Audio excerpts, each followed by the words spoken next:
Paris Olympics have been nothing short of amazing in track and field. Some of the best athletes of this generation have now proven it with the entire world watching, but there was really only one track event where a world record was supposed to go down, and that was clearly the women's 400-meter hurdles, because Sydney McLaughlin-Levrone was on the starting line. By now you already know that she did what she does. She won the gold medal in that event in a race that wasn't really that close. And yes, she broke her own world record again. But that's only telling half the story. It's really hard to explain just how head and shoulders above her peers Sydney McLaughlin-Levrone actually is. And her peers right now are the other Olympic gold medalists. Nobody who was competing in Paris and is coming back with a gold medal is as talented and as clear in a way better than everyone else in the world as she is. And in order to explain that point, I'm going to be 100% honest with you. I saw the results for her race before I actually watched it. And when I saw the results, I got disappointed. For two reasons. One is because yes, I saw Sydney broke the world record again, but I was hoping that she was going to break the 50-second barrier, which is unreal to imagine that a woman could pull it off. But hey, I figured if somebody's going to do it, it's going to be her. And the other reason I was disappointed is because Femke Bol got the bronze medal. And I saw the time that she ran, and it wasn't the time that was anything close to what she's supposed to be able to do. I don't mean to take away from the medal that she earned, but I know that she is aware she did not run her best race. We're discussing the same woman who won a gold medal for the Netherlands in the mixed relay, coming back with the fastest split anybody's ever seen against America. So yes, she is also a once-in-a-generation talent who happened to be born in the wrong era, the Sydney McLaughlin-Levrone era, because she's not once in a generation, she's once in history. And for that matter, I do have to give a shout out to America's Anna Cockrell, because she earned that silver medal, and she worked incredibly hard for it. But it's really starting to bother me that people don't fully get just how amazing Sydney McLaughlin-Levrone actually is. So I'm going to do my best attempt to lay it out for you. So I'm first going to start off with this point. Everybody knows that if you're asking about who is the greatest of all time in men's track and field, there's only one legitimate answer right now. His name is Usain Bolt of Jamaica.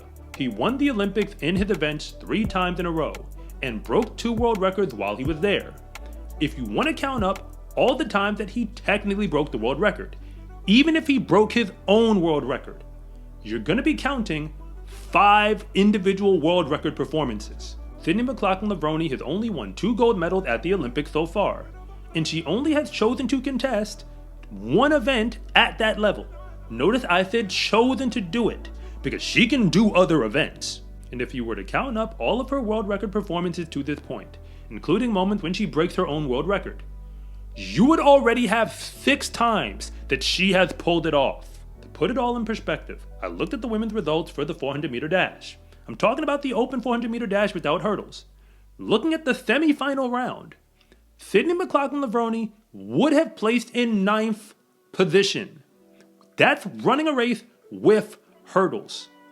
It is pretty clear to see she should be in the women's 400-meter final right now.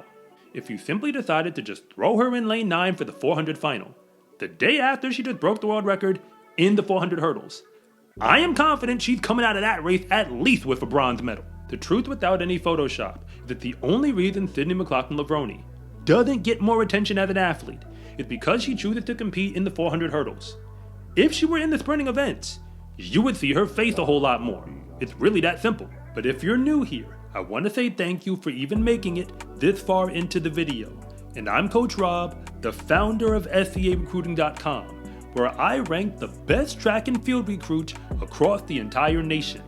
And if anything that I say actually connects with you, it is always greatly appreciated if you would please like and subscribe. But if I don't, just let me know in the comment section, because I try to read them all. Heading into the Paris Olympics, everybody knows who were the faces of USA track and field, on both the men's and the women's sides, and they focus on the same 2 events. I'm not trying to take away from what other athletes are accomplishing, but it is just flat out not the same. The level that Sydney McLaughlin-Levrone is on compared to everybody else. Her gold medal is the only one that was a complete lock heading into this Olympics, because she is right now in her event what Bolt used to be in his events. When Bolt was competing, There was really no chance that anybody in the world had of beating him.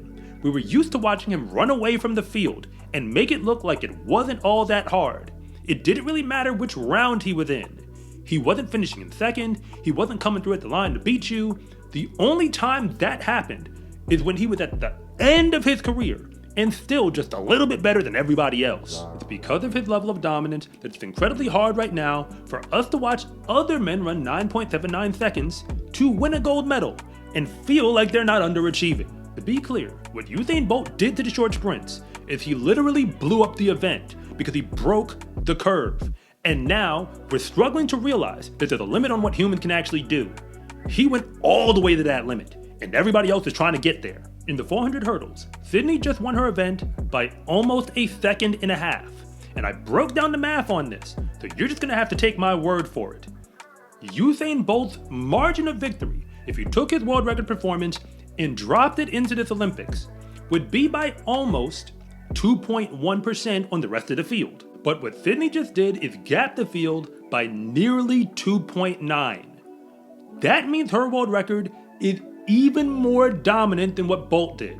And to clarify, his true world record occurred in the World Championships, not in the Olympics. That's the one on the boards right now. You don't have to agree with me, but I honestly believe that the only reason she didn't break the 50-second barrier is because she technically didn't have to win that gold medal. If Femke Bol had been able to stay with her, specifically onto the home straight, and perhaps even do hurdles 8 and 9 and make it look interesting, Sydney would have found another gear because she would have no choice. Michael Johnson said it best that Bolt put his records out of reach, and as a result, it makes everyone who's sprinting in the game right now look pretty slow in comparison. Since Sydney McLaughlin-Levrone is doing that to her event, what is the 400 hurdles gonna feel like once she is gone? And if legacy is what she wants to chase, and I'm not quite sure that she does, the only thing left for her to do is to come back in the next Olympics, specifically not running the 400 hurdles, but focusing on the 200 or the 400, because she's clearly capable of doing both. It's a nearly impossible double to pull off based on the current Olympic schedule in both events. But that doesn't mean that she couldn't compete in either of them at the World Championship level, and perhaps try to go for gold. Sydney's 400 meter dash PR is faster than the top-seeded woman was able to pull off in the semifinals of this Olympics. And to clarify, she ran a season best to pull that off. And the same woman who won the Olympic gold medal in the 200 meter dash lost to Sydney McLaughlin-Levrone earlier this season in that event. So yes, Sydney McLaughlin-Levrone is the GOAT, but not just of the women's 400 hurdles. She's arguably the greatest that we've ever seen in women's track and field. Her resume up to this point is already strong enough to make a good case. But if she wants to make an even stronger one, she has an opportunity to do it going forward, because she's already put the 400 hurdle world record far out of reach, and we're already going to have to get used to watching women not break 52 and be okay with it from now on, because the world has been waiting for the next Usain Bolt for a while now. And I've been trying to tell you, she is already here. Her name is Sydney McLaughlin-Levrone, and the only reason that the entire sports world doesn't seem to know it yet is because they haven't been paying close enough attention. SCA track and field gear is here. Fast is a lifestyle, and what you wear should reflect that. Order yours at scarecruiting.com/shop or use the link in the description below. It's a huge support to me and this channel, so I can continue to make you more content like this. And remember, it is always greatly appreciated if you would please like and subscribe.